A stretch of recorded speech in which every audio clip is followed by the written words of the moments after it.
Story की शुरुआत होते ही मिस्टर फुयाशिन काफी घायल हालत में भागते हुए एक क्लब में आते हैं और कुछ गुंडे उन्हें फॉलो कर रहे होते हैं। तभी मिस्टर फू की मुलाकात वैंकिंग नामी एक लड़की से हो जाती है। ये दोनों एक दूसरे के लिए स्ट्रेंजर होते हैं, लेकिन अपनी जान बचाने के लिए और गुंडों को गुमराह करने के लिए मिस्टर फू जबरदस्ती वैन को किस करने लग जाते हैं। वैन को तो कुछ समझ ही नहीं आता और वो गुस्से में यहाँ से चली जाती है। कहानी यहाँ से कुछ महीने आगे की तरफ शिफ्ट होती है और हमें पता चलता है कि वैन किंग एक बहुत ही टैलेंटेड पियानिस्ट है और वो ऑर्केस्ट्रा में काम किया करती है। यहाँ सभी लड़कियाँ वैन की तारीफ कर रही होती हैं और कहती हैं कि तुम तो बहुत ही लकी हो, क्योंकि आज तुम जहाँ पियानो बजाने वाली हो वहाँ मिस्टर फू आने वाले हैं। यहाँ सभी लड़कियाँ मिस्टर फू में काफी इंटरेस्टेड होती हैं और सोचती हैं कि काश हमें ये मौका मिलता।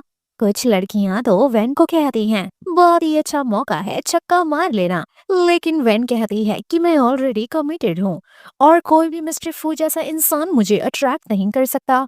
मैं सिर्फ यहाँ पर अपना काम करने के लिए आई हूँ। नेक्स्ट सीन में हम वैन को स्टेज पर देखते हैं और वो यहाँ पर काफी इम्प्रेसिव पियानो बजाती है। सभी लोग हैरान हो जाते हैं।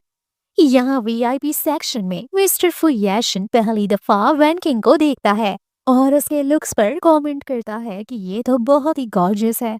मिस्टर फू का दोस्त इस लड़की को जाल में फंसाने की बात करता है। मिस्टर फू कहते हैं ये लड़की तुमसे नहीं पटेगी और इस सीन से ये पता चलता है कि फुयाशिन वैन किंग को काफी पसंद करता है।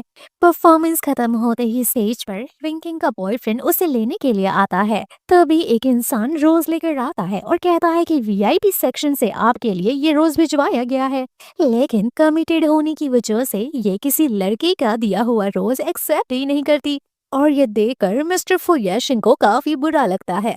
नेक्स्ट सीन में हम देखते हैं कि वैन किंग पियानो प्रैक्टिस कर रही होती है और तभी यहाँ उसके प्रोफेसर आकर उसे कहते हैं कि फू फैमिली को एक पियानो टीचर चाहिए और इसीलिए वैन किंग जॉब के लिए अप्लाई कर देती है और सिलेक्ट भी हो जाती है। मिस्टर फू के घर आकर पता चलता है जिस बच्चे को पियानो सिखाना है वो मिस्टर फू का छोटा भाई है। पहले ही क्लास में ये बच्चा वैंकिंग का मजाक उड़ाता है, अपने डॉग से उसे डरवा देता है, लेकिन तभी फुयाशिन यहाँ आते हैं और उसे बचाते हैं। आपस में बातचीत करके वो वैंकिंग को घर छोड़ने का ऑफर देते हैं और अपना नंबर भी शेयर करते हैं। वैंकिंग मिस्टर फू की कार में होती है। मिस्टर फू सवाल करते हैं कि तुम इतना ज्यादा नर्वस क्यों लग रही हो। वैंकिंग कहती है नहीं, मैं तो नर्वस नहीं हूँ। मिस्टर फू इसका गाल पकड़कर कहते हैं क्या तुम मेरी गर्लफ्रेंड बनना चाहोगी। वैंकिंग शॉक हो जाती है और बोलती है उसका ऑलरेडी बॉयफ्रेंड है, बॉयफ्रेंड का नाम है जीलिन। फुयाशिन कह देता है मैं वेट कर सकता हूँ, तुम मुझसे ब्रेकअप करने के बाद भी तो मेरी गर्लफ्रेंड बन सकती हो। लेकिन वैंकिंग ये ट्यूटर छोड़ने का डिसाइड करती है। कहानी यहाँ से शिफ्ट होती है और वैंकिंग अपने बॉयफ्रेंड के साथ डेट पर आई हुई होती है। जेलिन कहता है मुझे माफ कर देना, मैं हमेशा लेट आता हूँ, लेकिन वैन भी हमेशा उसे माफ कर देती है। जेलिन कहता है आजकल मैं बहुत ही ज्यादा बिजी चल रहा हूँ, मैं अपने दोस्त के साथ मिलकर एक स्टार्टअप करा है। हर दिन बहुत ही ज्यादा मीटिंग्स होते हैं और क्लाइंट से मिलना भी होता है। संडे को भी रेस्ट करने का मौका नहीं मिलता, खाना खाने का भी टाइम बहुत मुश्किल से निकाल पाता हूँ। वैंकिंग कहती है कोई नहीं, मैं समझ सकती हूँ। जिलिन कहता है मैं इतना ज्यादा हार्ड वर्क सिर्फ हमारे लिए कर रहा हूँ ताकि फ्यूचर में मैं तुम्हें स्टेबिलिटी प्रोवाइड कर सकूं और हमारा घर हो सके।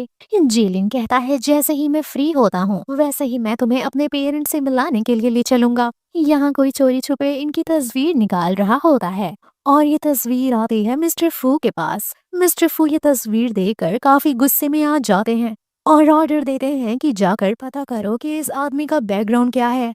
अगले ही सुबह मिस्टर फू को उस आदमी से रिलेटेड डॉक्यूमेंट्स मिल जाते हैं। पता चलता है कि वो 24 इयर्स का है और उसके पेरेंट्स का एक स्मॉल फैक्ट्री भी है और तो और वैंकिंग को वो 3 साल से डेट कर रहा है। वो दोनों लोग अभी एक दूसरे के साथ पार्टनर की तरफ वर्क कर रहे हैं। जिलिन ने हमारी कंपनी में भी अप्लाई करा था, लेकिन पिछले ही हफ्ते वो रिजेक्ट हो गया। बॉस पूछते हैं कि वो रिजेक्ट क्यों हुआ। असिस्टेंट बताता है कि उनकी आइडिया और प्रोजेक्ट में मार्केट रिस्क काफी ज्यादा हाई है। और दूसरे ही दिन हम जीलिन को देखते हैं जो कि मिस्टर फू की कंपनी के बाहर गिड़गिड़ा रहा होता है ताकि वो लोग उसका प्रोजेक्ट एक दफा देख लें। नेक्स्ट सीन में हम फुयाशिन के कजन फुमेंग्यू को देखते हैं और तो और फुयाशिन के सेकंड अंकल यानी कि चाचा जो कि पावर के लिए कुछ भी कर सकते हैं और बहुत ही लालची इंसान है। साथ ही साथ कजन भी कम नहीं है। यहाँ कजन कहता है कि हमने भी इस कंपनी में साल भर जितना इन्वेस्ट करा है, तुम हमें ऐसे स्ट्रीट नहीं कर सकते। मिस्टर फुयाशिन कहते हैं कि तुम और सेकंड अंकल ने मिलकर जो चाल चला है, बताओ क्या मैं वो पूरी दुनिया को बता दूं? क्या मैं वो क्लू सभी को दिखा दूं? ऐसा सुनते ही सेकंड अंकल ढीले पड़ जाते हैं और कहते हैं कि नॉर्थ ईस्ट सिटी में एक बहुत ही बड़ी जमीन है। मिस्टर फुयाशिन, अगर तुम्हें चाहिए होगा तो ले लेना, हम सब तो फैमिली हैं, जो मेरा है वो सब तुम्हारा है। ऐसा कहकर अंकल अपने बेटे को यहाँ से लेकर चले जाते हैं। बेटा सेकंड अंकल से कहता है कि आप उसे वो जमीन क्यों दे रहे थे? सेकंड अंकल कहते हैं तुम जानते नहीं, पिछली बार की गलती की वजह से हमारा पोल खोलते खोलते बचा है।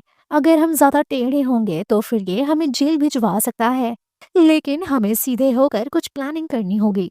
नेक्स्ट सीन में हम देखते हैं कि वैंकिंग के लिए तोहफा आता है। ऑफिस में सभी लड़कियां क्यूरियस हो जाती हैं कि इसके बॉयफ्रेंड ने इसके लिए इतना महंगा पेंडेंट भेजा है। काफी खुश होकर वैंकिंग आती है जिलिन से मिलने के लिए और आते ही गाल पर पप्पी देती है। जिलिन कहता है आज तुम बहुत ही खुश लग रही हो। वेन का कहना होता है हाँ, इस लॉकेट की वजह से। जिलिन कहता है हाँ, तुम्हारी पसंद काफी अच्छी है, ये लॉकेट तुम पर सूट कर रहा है।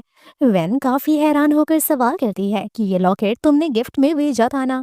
जिलिन कहता है नहीं, मैंने तो ऐसा नहीं किया। ये सवाल भी करती है कि आज कौन सा दिन है?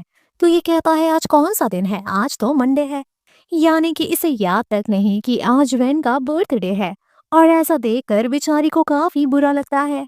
तभी जीलिन को एक कॉल आता है और वो कहता है कि इम्पोर्टेंट मीटिंग है। ऐसा कहकर वो यहाँ से निकल जाता है। वेन तो इसलिए हैरान होती है कि ये पेंडेंट किसने भिजवाया है।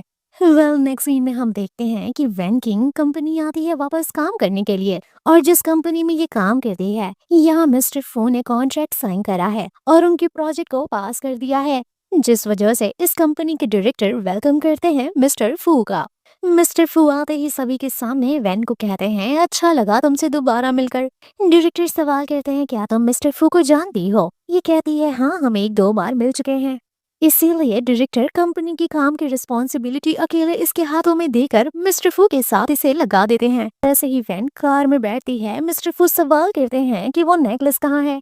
वैन हैरान होते हुए सवाल करती है कि इसका मतलब वो नेकलेस आपने भिजवाया था। मिस्टर फू कहते हैं हाँ, अब मैं तुम्हारे बॉयफ्रेंड की तरह थोड़ी ना हूँ जो तुम्हारा बर्थडे तक भूल जाए। वैन कहती है कोई बात नहीं, कल ही मैं आपको वो नेकलेस वापस कर दूंगी। मिस्टर फू कहते हैं फेंक देना, लेकिन मैं वापस नहीं लूंगा, वैसे वो है बहुत महंगा। खैर अब वैन टॉपिक डाइवर्ट करते हुए कहती है कि डायरेक्टर ने मुझे कहा है आपसे ऑर्केस्ट्रा टिकट दिलवाने के लिए। मिस्टर फू कहते हैं तुम जितनी टिकट चाहोगी मैं तुम्हें उतनी वीआईपी टिकट दिलवा दूंगा, लेकिन एवरी टिकट पर एक किस लगेगा। ये कहती है कि मेरा ऑलरेडी बॉयफ्रेंड है। ऐसा कहकर यहाँ से निकल जाती है। तभी जीलन देखता है कि उसकी गर्लफ्रेंड तो मिस्टर फू के कार से बाहर निकलती है। जीलिन आते ही सॉरी कहता है कि मुझे माफ कर देना, आज मैं तुम्हारा बर्थडे भूल गया, इसीलिए तो मैं तुम्हारे लिए स्पेशल लीव लेकर आया हूँ ताकि हम दोनों सेलिब्रेट कर सकें। वैसे जरा बताना क्या तुम मिस्टर फू को जानती हो?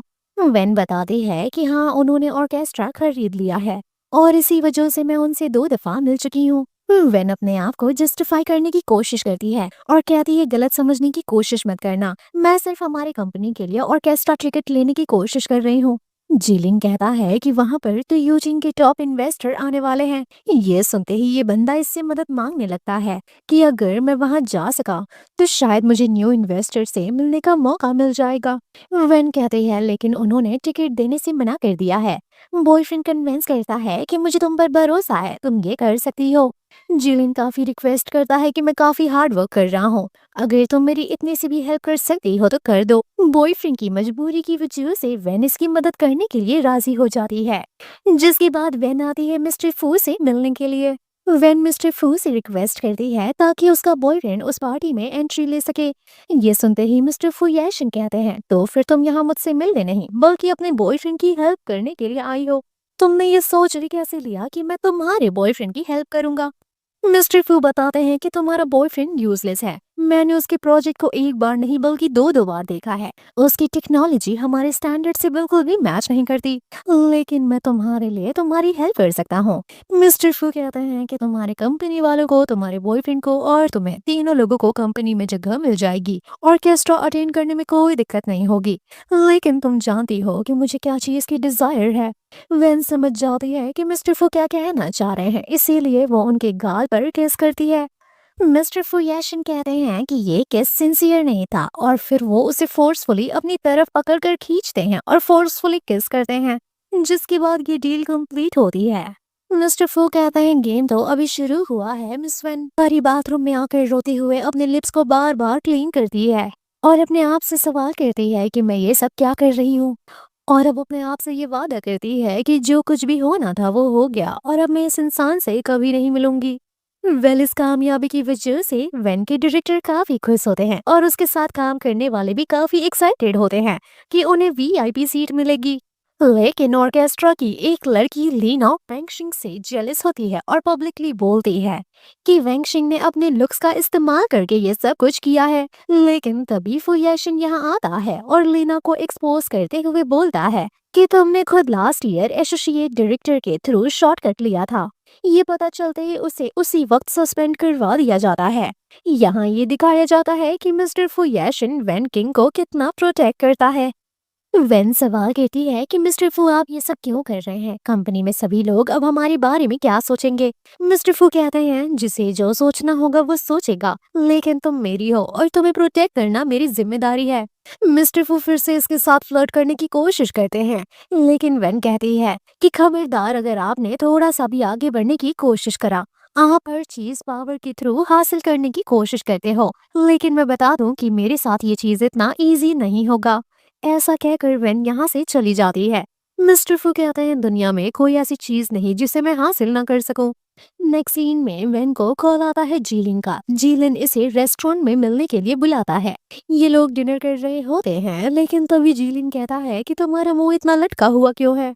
वेन कहते हैं शायद रिहर्सल की वजह से है, लेकिन तभी यहाँ जीलिन की जूनियर आती है जिसका नाम है लिन्युआन। फ्लैशबैक में हमें दिखाया जाता है कि लिन युआन जिलिन को कॉलेज टाइम से ही पसंद करती है, लेकिन जिलिन ने कभी इसमें इंटरेस्ट नहीं दिखाया क्योंकि उस वक्त वो सिर्फ और सिर्फ वैन में इंटरेस्टेड था। जुलिन ने इसे रिजेक्ट कर दिया था। इसी ईगो की वजह से ये दोबारा से शायद इसे हासिल करने के लिए आई है। यहाँ उसकी गर्लफ्रेंड के सामने ही ये लड़की फिर से जिलिन को प्रपोज कर देती है, लेकिन वो पोलाइटली मना करता है और अपनी गर्लफ्रेंड को तोहफा देता है। ये देखकर वेन काफी खुश होती है। डिनर के बाद जीलिन अपनी गर्लफ्रेंड को सॉरी कहता है और वादा करता है कि उस लड़की से मैं बहुत दूरी बना कर रखूंगा। कॉलेज टाइम से लेकर अभी तक तो मैं सिर्फ तुम में ही इंटरेस्टेड हूँ और वो मुझे थोड़ी सी भी पसंद नहीं है। जीलिन काफी ज्यादा वादे वगैरह करता है और इसे इम्प्रेस करने की हमेशा कोशिश करता है। बेचारी ये भी प्यार में अंधी होती है। जीलिन वेन के फॉरहेड पर किस करता है, तभी यहाँ से गुजर रहे मिस्टर फू अपने कार से ये नजारा देख लेते हैं। मिस्टर फुयाशिन को अब काफी गुस्सा आता है और वो मनी मन में कहते हैं कि इस बच्ची को औकात दिखानी होगी। अब मिस्टर फू जब घर आते हैं तो यहाँ उसके कजन और अंकल ने ऑलरेडी कलेश करके रखा हुआ होता है। यहाँ सेकेंड अंकल और कजन फुयाशिन को परिवार में नीचा दिखाने की कोशिश करते हैं, लेकिन मिस्टर फू अपने ग्रैंडपा को हर एक चीज प्रूफ कर देता है कि ये देखिए इन लोगों ने कंपनी में क्या नर्क मचाया है। इन्होंने फेक रिपोर्ट्स बनाया जिसकी वजह से हमारी कंपनी को इंस्पेक्शन के थ्रू गुजरना पड़ा। कजन कहता है कि फुयाशिन मुझ पर इल्जाम लगाना बंद करो, वो सब मैंने जानबूझकर नहीं करा था। मिस्टर फू कहता है कि मैं कोई इल्जाम नहीं लगा रहा, ये देखो मेरे पास तो तस्वीर भी है। ग्रैंडपा इन लोगों को कहते हैं क्या तुम लोग हमारी फू फैमिली को बर्बाद करना चाहते हो। और मिस्टर फू कहते हैं कि इतना ही नहीं, सेकंड अंकल ने तो कंस्ट्रक्शन के फंड्स तक चुरा लिए और उसे उठाकर P2P प्लेटफॉर्म में इन्वेस्ट कर दिया, जिसकी वजह से 230 मिलियन का लॉस हुआ। ये सब देखकर ग्रैंडपा को काफी गुस्सा आता है और वो खड़े होते हैं इन्हें मारने के लिए, लेकिन ये लोग माफी मांगते हैं क्योंकि अब ये लोग कर ही क्या सकते थे। ग्रैंडपा कहते हैं कि तुम्हारा पिता भी ऐसा ही था तो मैं तुम लोगों से क्या ही उम्मीद लगाऊं। मिस्टर फू कहते हैं कि ग्रैंडपा आपका ब्लड प्रेशर हाई हो जाएगा तो तकलीफ हो जाएगी। ये लोग यहाँ से चले जाते हैं और कजन अपने डैड से कहता है। सेकेंड अंकल का कहना होता है, देखो सारा इल्जाम मैं अपने ऊपर ले लेता हूँ क्योंकि ग्रैंडपा अभी भी तुम्हें बहुत मानते हैं और अगर तुम ऐसे ही रिस्पेक्ट बना कर रखोगे तो तुम्हारे हाथ तो जरूर कुछ प्रॉपर्टीज लगेंगी। नेक्स्ट सीन में ग्रैंडपा मिस्टर फू से कह रहे होते हैं कि तुम्हारे मॉम डैड के जाने के बाद से तो मैं बहुत ही ज्यादा चिंतित हो गया। सेकेंड अंकल ने ही तुम्हें पाल पोस कर बड़ा किया, लेकिन देखो किसी पता था कि वो इतने ज्यादा यूजलेस निकलेंगे। जल्द से जल्द तुम्हें शादी करके मुझे पोता देना होगा, तभी मैं सुकून से मर पाऊंगा। नहीं तो इनके हाथ में मैं ये कंपनी छोड़ कर नहीं जा सकता। ये सब हमने बड़े मेहनत से बिल्ड करा है, इतनी आसानी से हम इसे खो नहीं सकते। फू खानदान का नाम डुबा देंगे ये लोग। मिस्टर फू कहते हैं कि चिंता मत करिए, मैं तो ऊपर वाले से दुआ करता हूँ कि आप बहुत लंबी जिंदगी जियो। लेकिन आपके लिए गुड न्यूज है, मुझे एक लड़की पसंद आ गई है। जैसे ही हमारी बात बन जाती है मैं उसे आपसे मिलाने के लिए लेकर आऊंगा।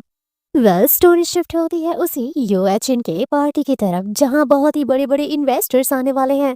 वेन अपने बॉयफ्रेंड के साथ आती है। जिलिन यहाँ बड़े बड़े इन्वेस्टर्स को देखकर काफी लालच में आ जाता है।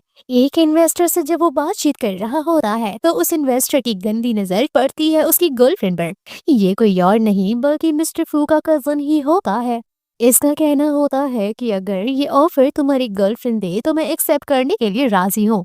लेकिन वो बेचारी को काफी शर्म आती है और काफी इंसल्टिंग फील होता है। वेन का बॉयफ्रेंड वहीं खड़ा होकर ये सब देखता है और उसकी कोई हेल्प नहीं करता। लेकिन तभी मिस्टर फू आते हैं और आते ही उस आदमी को हड़काते हैं। ये देखकर ये इंसान हैरान हो जाता है और सोचता है कि जब ये किसी और की गर्लफ्रेंड है तो मिस्टर फू इसके पीछे क्यों भाग रहे हैं। मिस्टर फू वेन के पास आकर कहते हैं कि चलो मैं तुम्हें घर लेकर चलता हूँ, ये जगह तुम्हारे लिए ठीक नहीं है। बेचारी की ड्रेस गंदी हो जाती है जिस वजह से इसे मिस्टर फू लेकर आते हैं नई ड्रेस पहनाने के लिए। और ये ड्रेस किसी प्रिंसेस से कम नहीं होती। जब ये ड्रेस पहन कर आती है तो मिस्टर फू को काफी अच्छा लगता है। मिस्टर फू कहते हैं कि देखो फिटिंग कितनी अच्छी आई है, ये ड्रेस तो तुम्हारे लिए ही बनी है। लेकिन तभी अचानक से मिस्टर फू को ये याद आ जाता है कि किस तरीके से रोड साइड पर इसका बॉयफ्रेंड इसे किस कर रहा था, जिस वजह से मिस्टर फू इसे जबरदस्ती किस करने की कोशिश करते हैं। ये बिहेवियर देखकर वेन पहली दफा रोने लग जाती है। वेन की आंखों में आंसू देखकर मिस्टर फू को काफी बुरा लगता है और उन्हें अपने ऊपर काफी गुस्सा आता है, जिस वजह से वो पूरा का पूरा फाइल इसे दे देते हैं और कहते हैं कि मैं तुम्हें रोता हुआ नहीं देख सकता। इस बार कोई भी डिमांड या डील नहीं होगी, जाओ अपना सपना पूरा कर लो। ये सवाल करती है कि आप मेरी हेल्प क्यों कर रहे हो। मिस्टर फू बिना कोई जवाब दिए कहते हैं कि देखो अगर तुम लेट हुई तो फिर शायद तुम्हारा सिलेक्शन मैं भी ना करा पाऊँ। वेल अगली सुबह ये अपने बॉयफ्रेंड को देखती है जो कि सो रहा होता है। सवाल करती है कि तुम यहाँ क्यों सो रहे हो, तो ये कहता है कि ये देखो मैं तुम्हारे लिए तुम्हारे फेवरेट डम्पलिंग लेकर आया हूँ। ऐसा देखकर ये हैरान हो जाती है और कहती है कि तुम्हारे हाथ तो ठंडे पड़ गए हैं। अब ये मत कहना कि तुम यहाँ रात भर रुक कर डम्पलिंग की दुकान का खुलने का इंतजार कर रहे थे। जीन कहता है कि लास्ट नाइट की गलती की वजह से मुझे माफ कर दो, मैं सिर्फ अपने बारे में सोच रहा था, मैंने तुम्हारी फीलिंग के बारे में सोचा ही नहीं कि तुम्हें कितना इंसल्टिंग फील हुआ। और आज मैं यहाँ आया हूँ स्पेशली तुमसे मिलने के लिए और माफी मांगने के लिए। वेन कहती है तुम ये कॉल पर भी कह सकते थे। जिलिन कहता है मुझे डर था कि शायद तुम मुझसे मिलने के लिए ही मना कर दो, लेकिन वेन तो इसे तुरंत माफ कर देती है। ऐसा देखकर जिलिन काफी खुश होता है, जिसके बाद जिलिन इसे गुड न्यूज देता है और कहता है कि प्रॉस्पेरिटी ग्रुप के मिस्टर फू ने कहा है कि उन्हें लगता है कि मेरे प्रोजेक्ट में बहुत पोटेंशियल है, वो मुझे ही रेकमेंड करना चाहते हैं। लेकिन कल रात उसने मिस्टर फू सीईओ को अपसेट कर दिया और इसी वजह से उन्हें डर है कि शायद प्रोजेक्ट में कुछ प्रॉब्लम आ सकती है। क्या तुम मेरी एक बार और हेल्प कर सकती हो। ये सुनते ही वेन को गुस्सा आता है और कहती है कि तुम मुझे समझते क्या हो, मैं बार बार मिस्टर फू के पास क्यों जाऊं तुम्हारी मदद करने के लिए, और वैसे ही तुम्हारे लिए मैं उनसे एक बार भीख मांग चुकी हूँ, और तो और हम दोनों कोई खास दोस्त थोड़ी ना है कि मैं बार बार उनसे फेवर ही मांगती रहूं। जिलिन तो एकदम पीछे ही पड़ जाता है और कहता है कि प्लीज सिर्फ एक लास्ट टाइम मेरी हेल्प कर दो, और इस बार भी वैन हेल्प करने के लिए राजी हो जाती है। नेक्स्ट सीन में हम देखते हैं कि वैन मिस्टर फू को कॉल करती है, लेकिन मिस्टर फू को सब पता होता है। मिस्टर फू कहते हैं मैं जानता हूँ तुम अपने बॉयफ्रेंड के लिए मुझे कॉल कर रही हो, लेकिन एक बार जरा अपने बॉयफ्रेंड के बारे में सोच कर देखो, क्या वो तुम्हें प्रोटेक्ट करना जानता है। ऐसा तो नहीं कि वो तुम्हें यूज करने की कोशिश कर रहा है। हर वक्त वो तुम्हें किसी पर आए मर्द के पास भेजता रहता है, उसे तुम्हारी बिल्कुल भी फिक्र नहीं है। तुम्हें इस बार मेरे लिए कोई फेवर करने की जरूरत नहीं है, और तो और हम कोई डील भी नहीं करेंगे। ये कॉन्ट्रैक्ट मैं पास कर देता हूँ, लेकिन सिर्फ तुम्हारे लिए, क्योंकि मैं तुम्हें परेशान नहीं देखना चाहता। जब ये बाहर निकल रही होती है तो अपने बॉयफ्रेंड से मिलती है। बॉयफ्रेंड को जब ये पता चलता है कि ये कॉन्ट्रैक्ट पास हो गया है तो वो काफी खुश होता है। गर्लफ्रेंड कहती है ये मैंने नहीं कराया है, मिस्टर फू ने अपनी मर्जी से करा है। तभी यहाँ एक लड़की से मुलाकात होती है। वैन देखती है ये लड़की तो फुल टाइम हाउसवाइफ बन गई है, और कॉलेज टाइम में ये टॉपर हुआ करती थी। इसके जाने के बाद जीलिन कहता है कि लड़कियों की यही तो लाइफ होती है, वो हाउसवाइफ बनकर ही परफेक्ट लगती हैं। आखिर घर संभालने के लिए कोई ना कोई तो चाहिए ही।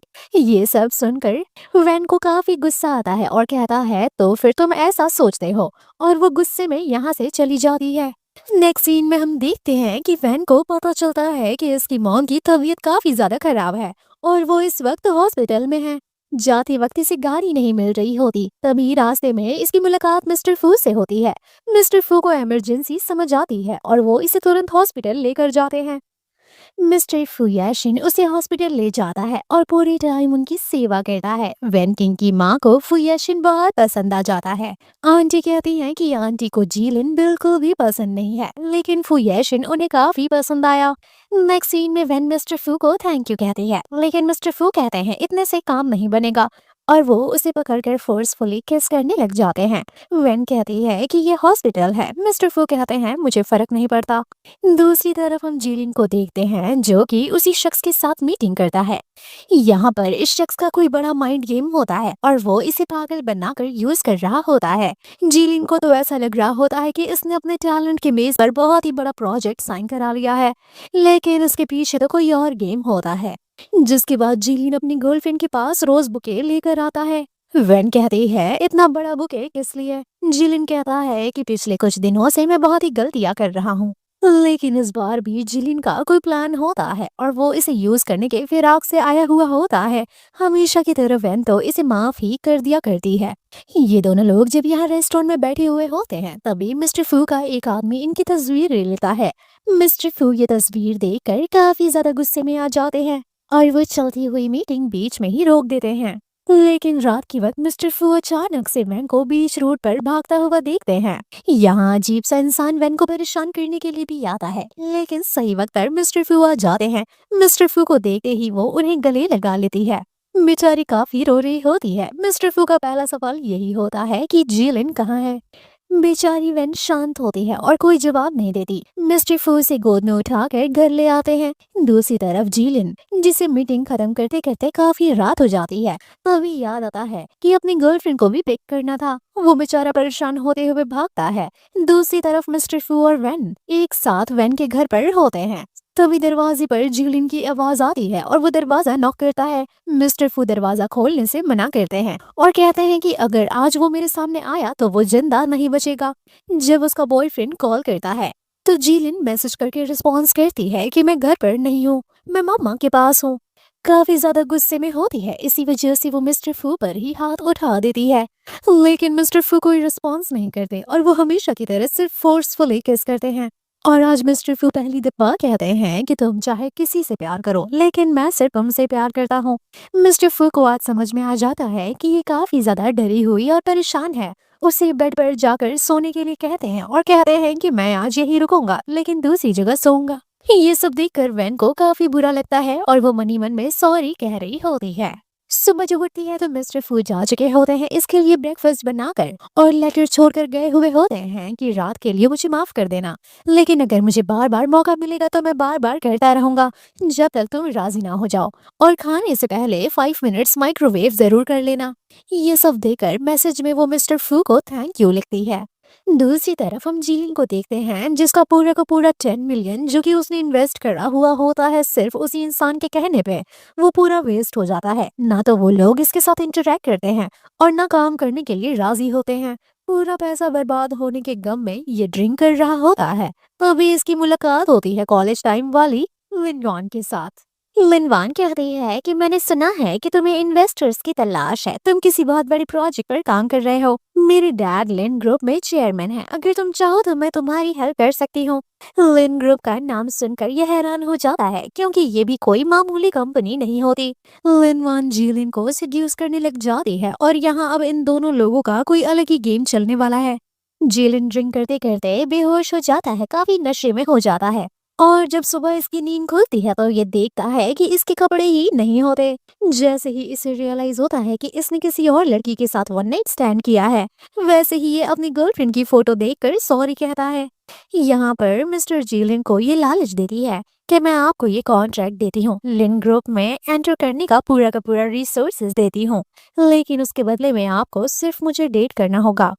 नेक्स्ट सीन में हम देखते हैं कि वेन अपना पियानो प्रैक्टिस कर रही होती है, तभी उसके डायरेक्टर आकर कहते हैं कि कुछ ही दिनों में ग्रेजुएशन सेरेमनी होने वाली है और जैसा कि मैं जानता हूँ मिस्टर फू तुम्हें काफी पसंद करते हैं, तो मैं तुम्हारे हाथों से उनके लिए इनविटेशन कार्ड भिजवाना चाहता हूँ।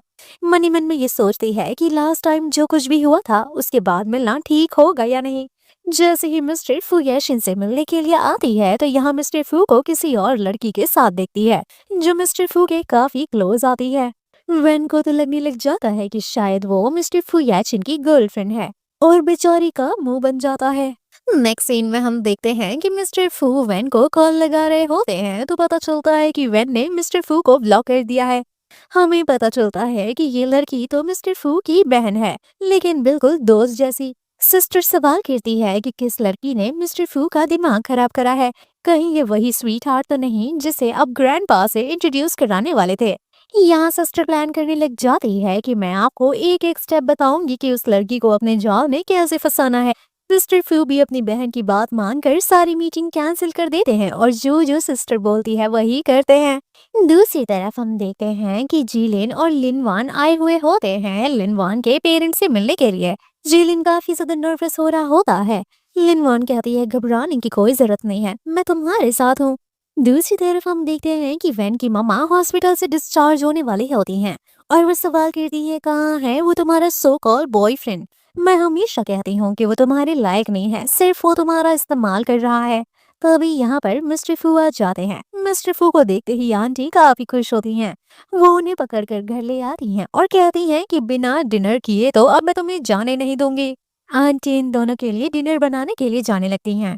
डिनर करके मिस्टर फू तो काफी ज्यादा इम्प्रेस होते हैं और कहते हैं कि मैंने पूरी जिंदगी इतना डिलीशियस फूड कहीं नहीं खाया। और तो और आज डिनर टेबल पर पहली दफा वैन को पता चलता है कि मिस्टर फू के पेरेंट्स नहीं हैं। ये सुनकर उसे काफी ज्यादा बुरा लगता है। आंटी को भी काफी बुरा लगता है। आंटी कहती हैं कि तुम मुझे माँ कह सकते हो। डिनर करने के बाद ये लोग वॉक कर रहे होते हैं। मिस्टर फू सवाल करते हैं कि मैं जब भी तुम्हें कॉल करता हूँ कॉल लगता क्यों नहीं है। तो ये बातों बातों में उसी दिन की बात उठाती है और कहती है कि आप मुझे कॉल क्यों करते हो, आपकी तो गर्लफ्रेंड है।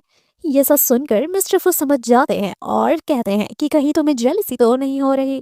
मिस्टर फू इसके काफी करीब आ जाते हैं और कहते हैं क्या तुम्हें भी मुझसे प्यार हो गया है। लेकिन वेन को गुस्सा आ जाता है और कहती है कि मैंने शादी करने की प्लानिंग कर ली है और मैं जीलिन से ही शादी करूंगी। ऐसा सुनते ही मिस्टर फू कहते हैं मेरी आंखों में देखकर फिर से कहना कि तुम मुझसे शादी करोगी। जैसे ही ये कहने वाली होती है वैसे ही मिस्टर फू वेन को किस करने लग जाते हैं। किस करने के बाद मिस्टर फू कहते हैं कि तुम कितना झूठ बोलोगी, तुम्हारी हार्ट बीट देखो कितनी तेज है, तो प्लीज अपने आप से झूठ बोलना बंद करो। घर पर आकर इसे काफी बुरा लगता है और ये सोचती है नहीं मैं अपने बॉयफ्रेंड को धोखा नहीं दे सकती। तभी ये अपने बॉयफ्रेंड को कॉल लगाती है लेकिन वो कॉल रिसीव नहीं करता और मैसेज करता है कि मैं मीटिंग में हूँ, कॉल रिसीव नहीं कर सकता। और ये बिहेवियर की वजह से वैन को काफी ज्यादा हर्ट होता है। दूसरे दिन हम देखते हैं कि वैन का फिर से एक ऑर्केस्ट्रा होता है और सभी लोगों के लिए ये पियानो बजाती है। इसका बॉयफ्रेंड मिस्टर फू सभी लोग आए हुए होते हैं। मिस्टर फू तो हमेशा वीआईपी सीट पर ही होते हैं। जैसे ही पियानो खत्म होता है वैसे ही बॉयफ्रेंड स्टेज पर आकर सभी के सामने इसे रोज देता है और तो और फॉरहेड किस भी करता है। ऐसा देखकर मिस्टर फू को काफी गुस्सा आता है।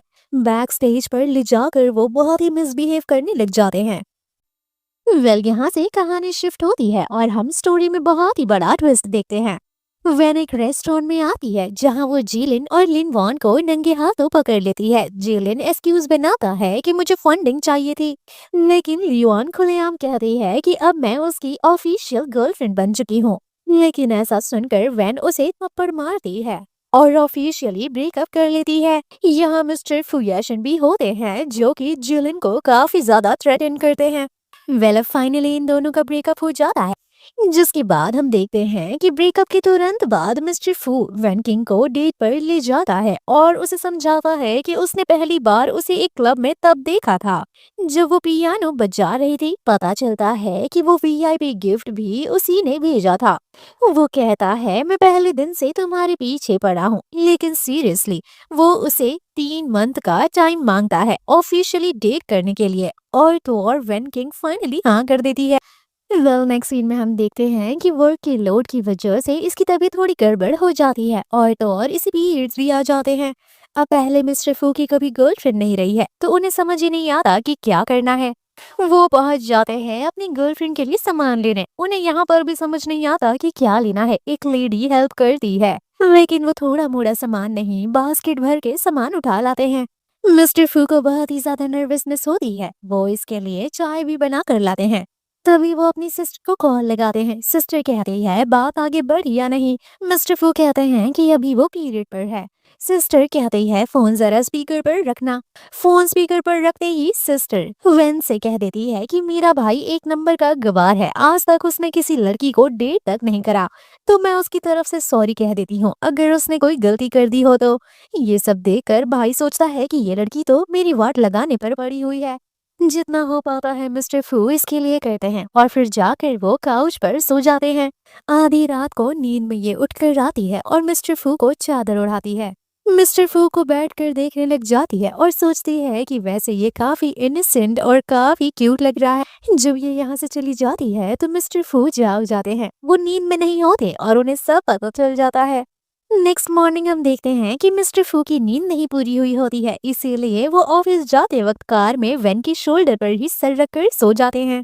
वेल नेक्स्ट सीन में हम देखते हैं कि जीलिन फुयाशिन के कजन फुमिंग यू के साथ मिल जाता है। ये दोनों लोग मिलकर यहाँ प्लान करते हैं फुयाशिन और वैंकिंग की इंटीमेट फोटोज एक पब्लिक इवेंट के स्क्रीन पर लगाएंगे ताकि फुयाशिन की पब्लिकली इमेज खराब हो सके। दूसरी तरफ हम देखते हैं कि इस इवेंट में मिस्टर फू अपनी गर्लफ्रेंड के साथ आते हैं। सभी लोग काफी ज्यादा हैरान होते हैं कि ये पियानो बजाते बजाते मिस्टर फू को डेट करने लग गई। सभी लोग उल्टी सीधी बातें भी करते हैं, लेकिन तभी मिस्टर फू की सिस्टर आती है और वैन के साथ काफी एंजॉय करती है। यहाँ हम लियान वान को भी देखते हैं जो कि वैन को काफी परेशान करती है और कहती है कि तुम्हारे बॉयफ्रेंड ने तुम्हें एक बार धोखा क्या दे दिया, तुमने अपनी गोल्ड डिगर वाली असली पहचान दिखा दी। यहाँ लियान वान को जेलसी हो रही होती है कि हमेशा इस लड़की को परफेक्ट लड़का कैसे मिल जाता है। दूसरी तरफ जीलिन जो भी चाल चलने की कोशिश कर रहा होता है वो सब कुछ मिस्टर फू को पता चल जाता है। इवेंट से पहले ही वो जीलिन को पकड़ लेते हैं और उसे खूब मारते हैं। पता चलता है फोटोज फेक होती हैं, एआई जनरेटेड फोटोज होती हैं। दूसरी तरफ हम वेन को देखते हैं जो कि लियान वान को सबक सिखाती है और तभी मिस्टर फू यहाँ आ जाते हैं। सभी के सामने वो इसे गोद में उठाकर ले जाते हैं। हम देखते हैं मिस्टर फू अपनी गर्लफ्रेंड के लिए काफी ज्यादा केयरिंग होते हैं और साथ ही साथ जो सिस्टर होती है वो भी वेन के लिए काफी ज्यादा परेशान होती है। सिस्टर कहती है मुझे माफ कर दीजिए, अगर मैं आपको अकेले छोड़कर नहीं जाती तो आपके साथ ये सब नहीं होता। वेन कहती है माफी मत मांगो, इसमें तुम्हारी कोई गलती नहीं है। वेल तभी यहाँ से मिस्टर फू जाते हैं और सिस्टर बैठकर इसे सारी सच्चाई बताती है कि भाई ने कितना स्ट्रगल झेला है। मॉम डैड बहुत ही यंग एज में उसे छोड़कर चले गए थे और मैं बहुत ही छोटी थी, मुझे पाल पोस कर उन्होंने बड़ा किया है। हमेशा से वो हार्टलेस रहे हैं, उन्हें पता ही नहीं कि इमोशन जैसी चीज क्या होती है। लेकिन जब से मैं आपको उनकी लाइफ में देख रही हूँ तब से वो बहुत ज्यादा सेंसिटिव हो गए हैं। ये सब कहकर वो यहाँ से चली जाती है। तभी मिस्टर फू आते हैं। मिस्टर फू का कॉलर पकड़ कर ये कहने लग जाती है कि कितने दिनों तक तुम प्रिटेंड करोगे। मिस्टर फू कहते हैं मैं क्या प्रिटेंड कर रहा हूँ। ये कहते हैं कि हार्टलेस होने का तुम कभी भी अपने आप को सॉफ्ट दिखाने की कोशिश क्यों नहीं करते। क्या तुम्हें लगता है कि मुझे समझ नहीं आएगा। लेकिन अभी भी मिस्टर फू कहते हैं कि मुझसे सवाल करना बंद करो, लेकिन मेरे सवाल का जवाब दो। चलो मुझे बताओ कि क्या तुम्हारे दिल में मेरे लिए फीलिंग्स है? क्या तुम मुझे पसंद करती हो या मुझसे प्यार करती हो? ये बिना जवाब दिए भागने की कोशिश करती है, लेकिन मिस्टर फू इसे उठाकर कमरे में ले आते हैं और कहते हैं या तो तुम आज जवाब दोगी या तो मैं जबरदस्ती करूंगा। लेकिन वेन कहती है जबरदस्ती करने की कोई जरूरत नहीं है, जिससे मिस्टर फू समझ जाते हैं कि वेन की हामी है। एंड देन दोनों लोग यहाँ रोमांस करते हैं और आज ही के दिन वो इसे पूरी तरह से एक्सेप्ट कर लेती है। नेक्स्ट मॉर्निंग वैन उठते ही अपने हीरो से प्रॉमिस करती है कि आज के बाद हर रेस में मैं तुम्हारे साथ हूँ और कभी भी इस दुनिया में मैं तुम्हें अकेला नहीं छोड़ूंगी। मिस्टर फू कहते हैं अब जबकि तुमने प्रॉमिस कर लिया है तो मैं तुम्हें कहीं भागने नहीं दूंगा, इसी बेड से चेन से बांध दूंगा। नेक्स्ट सीन में हम देखते हैं कि मिस्टर फू का असिस्टेंट उन्हें इन्फॉर्म करता है कि लिन ग्रुप किस तरह से बर्बाद हो रहा है। उनके स्टॉक 3 दिन से लगातार नीचे गिरते चले जा रहे हैं। ये सुनकर मिस्टर फू को काफी खुशी होती है। तभी यहाँ पर लिन वॉन का डैड भागते हुए आता है और कहता है प्लीज मुझे माफ कर दीजिए, मेरी बेटी बहुत ही स्टूपिड है। मेरी बेटी की इतनी जरूरत कि उसने मिस वेन को ऑफेंड करा। मैं उसे बहुत ही अच्छा सबक सिखाऊंगा, लेकिन फिलहाल के लिए मैं आपसे भीख मांगता हूँ कि मुझे थोड़ी सी दया दिखा दें। प्लीज हमारे लिन ग्रुप को छोड़ दीजिए, नहीं तो हम रोड पर भीख मांगने के तादाद पर आ जाएंगे। और अगर आप हमें छोड़ देते हैं तो हम अपनी कंपनी का 20% इक्विटी आपको दे देंगे। बेचारे लिन अंकल अपनी बेटी की वजह से यहाँ बहुत ही माथा टेकते हैं। मिस्टर फू कहते हैं कि मैंने सुना है कि लिन ग्रुप ने जिलिन के एआई प्रोजेक्ट में इन्वेस्ट करा है, तो क्या मैं ऐसा समझूं कि आपने उसे as a son in law accept कर लिया है? मिस्टर लिन कहते हैं कि जो भी फंडिंग हुई है मैं कल ही तुरंत जाकर विड्रॉ करता हूँ, लेकिन प्लीज हमारी कंपनी को बचा लीजिए, मैं उसके साथ सारे कॉन्ट्रैक्ट सब कुछ खत्म कर दूंगा। दूसरी तरफ हम देखते हैं जिलिन लिन युआन से कहता है कि मेरा प्रोजेक्ट ऑलमोस्ट सक्सेस ही होने वाला है, अगर तुम इस तरीके से विड्रॉ कर दोगी तो मेरा क्या होगा? लिन वान भी पलट जाती है और कहती है कि तुम यहाँ अपने प्रॉफिट की बात कर रहे हो, तुम्हें पता है हमारी फैमिली तुम्हारी वजह से कितना लॉस सफर कर रही है। तुम्हारी वजह से मेरे डैड मुझसे बहुत ही ज्यादा गुस्सा हैं। और तो और मिस्टर फू ने ऑलरेडी कह दिया है कि अगर हम तुम्हारी हेल्प करेंगे तो वो हमारी कंपनी बर्बाद कर देंगे। और तो और लिन वॉन इससे रिश्ता तोड़कर चली जाती है। लिन वॉन को तो सिर्फ अपना ईगो सेटिस्फाई करना था, क्योंकि इसने बहुत साल पहले कॉलेज में इसका प्यार ठुकरा दिया था, वो भी सिर्फ वेन के लिए। इतना बर्बाद होने के बाद ये फाइनली आता है मिस्टर फू के कजन के पास और कहता है कि अब आप ही मुझे बचा सकते हैं, लेकिन ये भी कहते हैं कि तुम्हारी वजह से सब बर्बाद हो गया और अब तुम चाहते हो कि मैं तुम्हें बचा लूं। ये कहता है कि मेरे प्रोजेक्ट को सिर्फ वन लास्ट स्टेप बाकी था और उस टाइम ही सभी लोगों ने मेरा हाथ छोड़ दिया। इतना सब कुछ देखकर तो ये जिलिन पगला जाता है कि अब ये क्या करे। वेल अब बारी आती है मिस्टर फुयाशिन की। वो अपने सेकंड अंकल और कजन फ्यूमेंग्यू को बिजनेस में कम्प्लीटली डिस्ट्रॉय कर देता है। वो उनके सारे इलीगल काम एक्सपोज कर देता है। पुलिस फ्यूमेंग्यू को अरेस्ट कर लेती है। सेकंड अंकल उसे धमकियां देते हैं कि मैं तेरी वाट लगा दूंगा। कोई बात नहीं बन पाती तो सेकंड अंकल और जिलिन मिलकर वेन किंग को किडनैप कर लेते हैं और वो लोग मिस्टर फुयूशन को अकेला आने के लिए कहते हैं।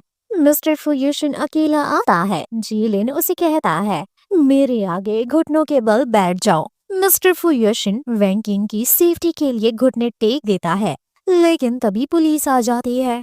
फुयूशन ने पुलिस को पहले ही इन्फॉर्म कर दिया था, लेकिन तभी हम देखते हैं कि जिलिन के पास तो बॉम्ब होता है। वो सबको उड़ाने की कोशिश करता है, लेकिन मिस्टर फुयाशिन उसे रोकते हैं और वो वेन किंग को बचा लेते हैं, जिसके बाद जिलिन भी अरेस्ट हो जाता है। वेल अब फुयाशिन आखिरकार अपने सेकंड अंकल को कॉन्फ्रंट करता है। वो उसे बताता है कि उसे पता था कि उसके पेरेंट्स की डेथ कार एक्सीडेंट प्लान करके उसी सेकंड अंकल ने करवाई थी। ये सुनकर सेकंड अंकल शॉक हो जाते हैं। फुयेशन कहता है कि उसने 12 साल से इंतजार किया है इस दिन का, ताकि वो सेकंड अंकल से रिवेंज ले सके। और फाइनली सेकंड अंकल भी यहाँ अरेस्ट हो जाते हैं। स्टोरी की हैप्पी एंडिंग होती है। सारे विलेंस जेल में होते हैं। फुयेशिन और वेन किंग फाइनली एक दूसरे से अपना प्यार कन्फेस कर चुके होते हैं। वेन कहती है तुम्हारे साथ तो मैं लाइफ भर रिस्क लेने के लिए तैयार हूँ।